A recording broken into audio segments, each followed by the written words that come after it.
Okay, now I shall show you another example. Example 2, how to show by using the Maclaurin Theorem. So we are going to use the theorem, okay, show that, okay, I show you b ln secant x is equal to this. Okay, so now I show you how to do this. Okay, so we let this one to be fx, and then now we are going to differentiate. So how many times we are going to differentiate? Because x4 we are going to differentiate 4 times. Okay, so we go until the fourth derivative. Okay, so the first time when I differentiate, okay, this one, the fx, I can written it like this, so it will be easier to differentiate. So when I differentiate the first one, okay, ln, I will get -1, and then when I differentiate the cos x, I will get negative sign. Okay, this is what I will get. That's why I simplify, I get this one is sine over cos, which is tangent. Okay, this is the first derivative, and then now I'm going to differentiate 4 times. So when I come to the second time, I differentiate tangent, I get secant square, and then identity secant square is 1 plus tangent square.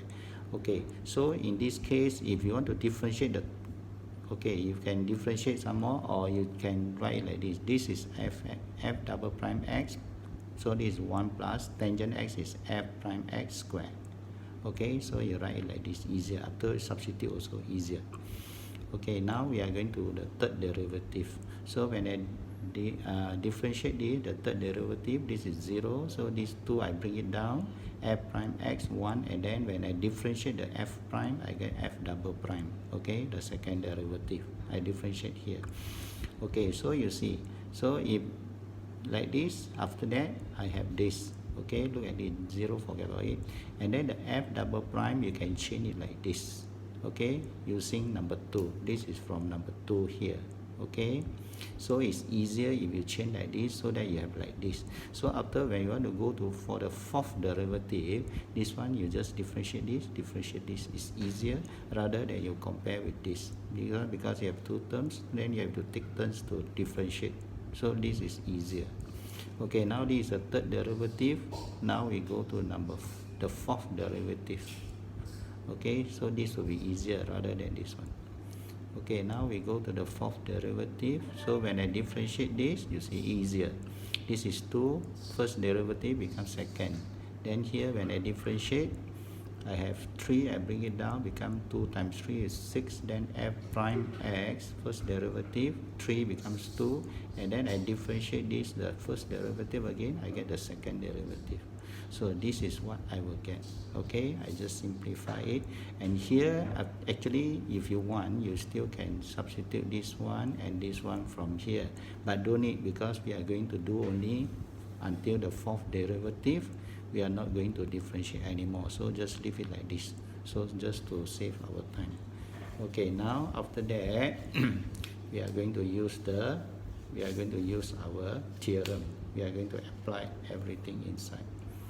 Okay, so first of all, we are going to substitute the 0 into all the derivative that we have found before this. Okay, first we substitute x equal to 0. So when I substitute x equal to 0, I will get this one is 0. Okay, I substitute x equal to 0. I substitute into the fx just now. Fx here, this is fx. I substitute, I get 0. So after that, I substitute the x equal to 0 into our f prime. This is our f prime. We have got it just now. This is the f prime. So I substitute 0. I get tangent 0 is still 0. Then after that, I substitute into the f double prime. Here I got it.